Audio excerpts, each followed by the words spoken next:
Kemudian yang ketiga, tauhid asma wa sifat. Tauhid asma wa sifat yaitu kita wajib untuk mengesahkan Allah dengan nama-nama dan sifat-sifat Allah yang khusus yang dimiliki oleh Allah SWT. Kita wajib menetapkan semuanya. Kita wajib mengimani dan menetapkan semua nama dan sifat Allah. Kita wajib juga menafikan dan meniadakan sifat yang Allah menafikan dari zatnya dan apa yang dinafikan oleh Rasulnya Muhammad SAW. Kita tidak boleh mengingkari nama-nama dan sifat Allah, tidak boleh mentawil, tidak boleh menyamakan Allah dengan makhluknya, dan tidak boleh juga kita menanyakan tentang bagaimana sifat Allah. Itu di halaman 8 Anda melihat, kita tidak boleh mengingkari nama-nama dan sifat Allah, tidak boleh mentawil, tidak boleh menyamakan Allah dengan makhluknya, tidak boleh menanyakan tentang bagaimana sifat Allah, tidak boleh. Jadi ini 3 macam tauhid: rububiyah, uluhiyah, asma wa sifat. Agama Islam dinamakan agama tauhid. Agama Islam dinamakan agama tauhid karena dibangun di atas keyakinan bahwa Allah SWT adalah esa dalam kerajaan dan setiap perbuatannya. Tidak ada sekutu bagi Allah, esa dalam zat dan sifatnya, tidak ada yang semisal dengan Allah, dan Allah esa dalam ilahiyah, uluhiyah, serta wajib beribadah kepada Allah dan tidak ada tandingan bagi Allah SWT. Itu di halaman 8. Maka agama Islam dikatakan agama tauhid. Kalau agama Islam dikatakan agama tauhid, maka dakwah itu harus difokuskan pertama kali tentang tauhid lebih dahulu, bukan dakwah yang lain. Nggak ada seorang nabi memulai dakwahnya dengan masalah fikih, atau memulai dakwahnya dengan masalah politik, atau masalah ekonomi, atau masalah yang lain. Meskipun problem umat itu banyak, tetap dakwah itu harus dimulai dengan dakwah tauhid. Ini jalan yang lurus. Innallaha rabbi wa rabbukum fa'buduh, hada siratum mustaqim. Itu penjelasan Nabi Isa. Allah abadikan dalam Al-Quran. Allah firmankan dalam surah Ali Imran ayat 51. Itu jalan yang lurus, yaitu mentauhidkan Allah. Sekarang kita bahas bab yang pertama, tauhid hakikat dan kedudukannya. Allah berfirman, wa ma khalaqtul jinna wal insa illa liya'budun.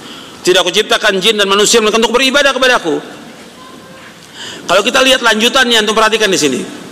Ini ayat 56 surah Az-Zariyat. Di ayat 57 dan 58-nya Allah berfirman, "Wa ma khalaqtul jinna wal insa illa liya'budun, ma uridu minhum min rizqin wa ma uridu ay yut'imun, innallaha huwar razzaqu dzul quwwatil matin." Allah berfirman, tidak aku ciptakan jin dan manusia melainkan untuk beribadah padaku. Kata Allah, aku enggak minta rezeki dari mereka, aku enggak minta makan dari mereka. Sesungguhnya Allah yang memberikan rezeki kepada seluruh makhluk ini. Allah yang maha kuat dan Allah yang maha kokoh. Jadi dengan kita ibadah kepada Allah Ta'ala, Allah pasti akan memberikan rezeki kepada kita. Pasti. Udah. Setelah Allah menyebutkan tentang ibadah, Allah sebutkan tentang apa di sini? Rezeki. Perhatikan itu. Wa ma khalaqtul jinna wal insa illa liya'budun ma uridu minhum min rizqin wa ma uridu ay yut'imun innallaha huwar razzaqu dzul quwwatil matin. Tidak aku ciptakan jin dan manusia melainkan untuk beribadah padaku. Aku enggak minta rezeki dari mereka. Aku enggak minta makan dari mereka. Tapi Allah memberikan rezeki, dan Allah yang maha kokoh dan Allah yang maha kuat. Jadi Allah menciptakan jin dan manusia untuk beribadah kepada Allah. Kalau kita ibadah kepada Allah dengan benar dan kita ikhtiar sekedarnya dalam mencari maisha, pasti bikin rezeki oleh Allah, pasti gitu. Karena Allah yang menciptakan makhluk, Allah yang menjamin rezekinya. Dan satupun makhluk dia tidak akan mati sampai jatah rezekinya habis. Antum ingat itu, bahwa satu makhluk apa aja, manusia, binatang atau apa saja, dia tidak akan mati sampai jatah rezekinya habis. Kalau jatahnya rezeki habis, baru dia mati. Jadi yang jamin rezeki itu di mana aja dia berada, hatta di atas gunung, di tengah lautan, Allah akan berikan rezeki kepada hambanya, pasti. Itu. Karena Allah yang menciptakan dan Allah yang menjamin rezeki mereka.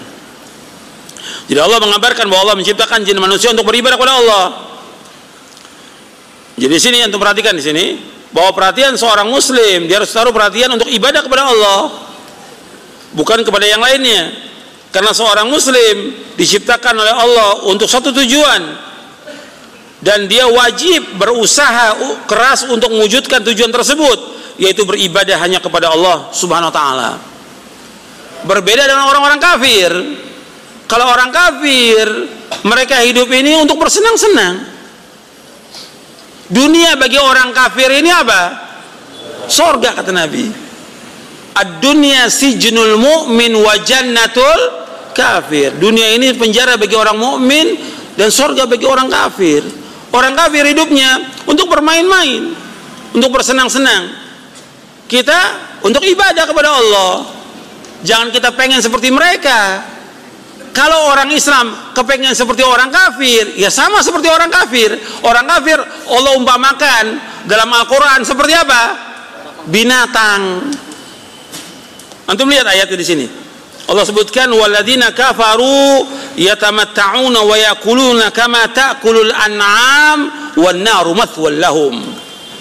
Orang-orang kafir menikmati kesenangan dunia dan mereka makan seperti hewan makan, dan kelak nerakalah tempat tinggal mereka. Jadi orang kafir itu makan seperti binatang. Orang kafir makan itu seperti binatang mereka. Kerjaannya hari-harinya untuk makan. Seperti apa? Binatang.